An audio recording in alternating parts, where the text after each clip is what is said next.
in today's video I am going to talk about this graphic novel that I've read on my tablet because I got it from Netgalley for an honest review. But as you can see, it's super hard to watch the tablet on the video, so instead I am going to put a picture up here of the cover so that you can see it more clearly. So this is All Princesses Die Before Dawn. This graphic novel is written and illustrated by Quentin Zuttion, who is mainly an illustrator from France. This graphic novel is translated from the French to the English by M.B. Valente.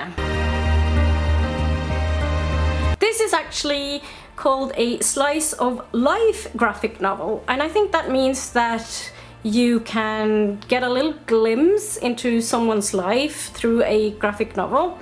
This is absolutely that. You mainly see the life of a family happening through one day, or it's mainly focused on one day. The day that this is happening is the 31st of August 1997, and this is the day following the night when Princess Diana died. I don't know about you, but I remember that day because I was in my 20s. I must admit that I am very much not a royalist, so I didn't pay very close attention to this, but it was very hard to avoid getting all this news because it was in the news all over the place this day. In this graphic novel, you actually see this throughout the whole story, the whole graphic novel. There are newscasts with these pieces of information about Diana's death. Another thing that kind of places this story into a timeline is that they're actually watching Buffy the Vampire Slayer on TV, and they're watching the first season with the first.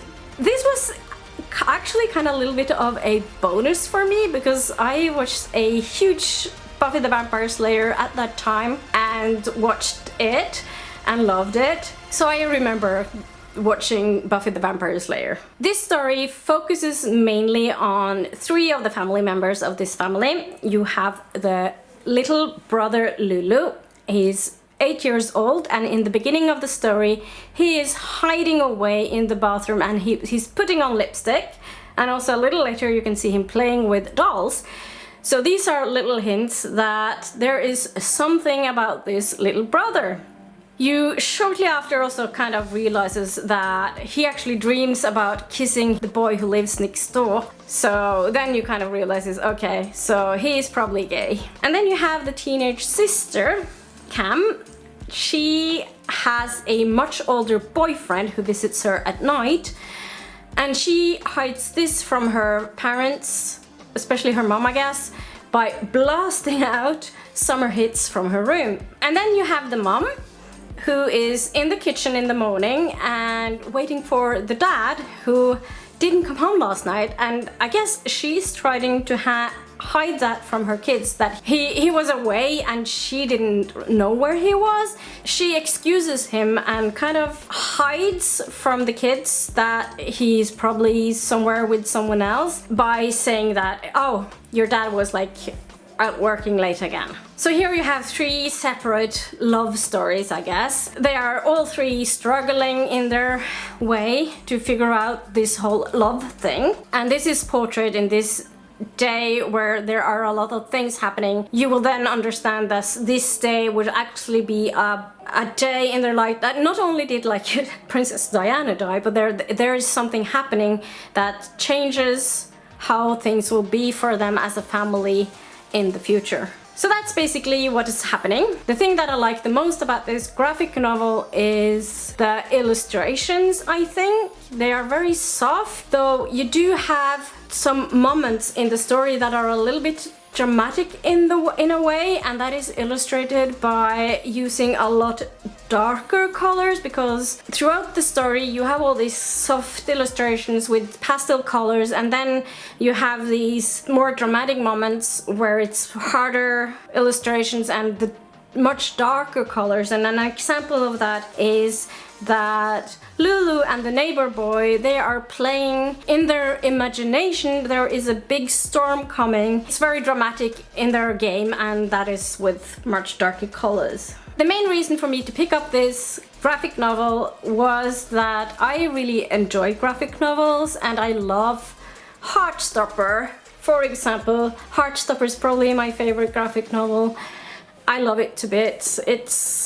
I just love it. I wouldn't say that I compare all stories to that, but it is contemporary, so I kind of expect a lot from LGBTQIAP plus graphic novels that are contemporary, and I kind of put it up against Heartstopper, I guess, in a way. I probably shouldn't, but I do. For me, this story was not quite up there. I don't feel like it was a waste of time at all. I thought it was an okay read. It was fine. I don't rate what I read because I don't really know if I would have given it a 3-star or a 3.5 stars, or I don't know.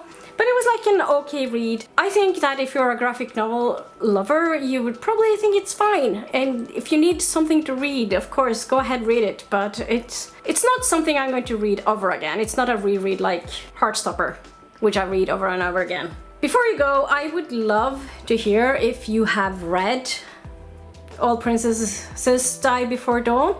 And if you have, what did you think about it? Did you love it? Did you hate it? Did you, like me, think it was like, yeah, an okay read, but nothing special? Let me know. Also, please, please, please like this video. Click that subscribe button and the little notification bell so you don't miss out on any videos, please. That would make me so happy. I will see you in my next video. Bye.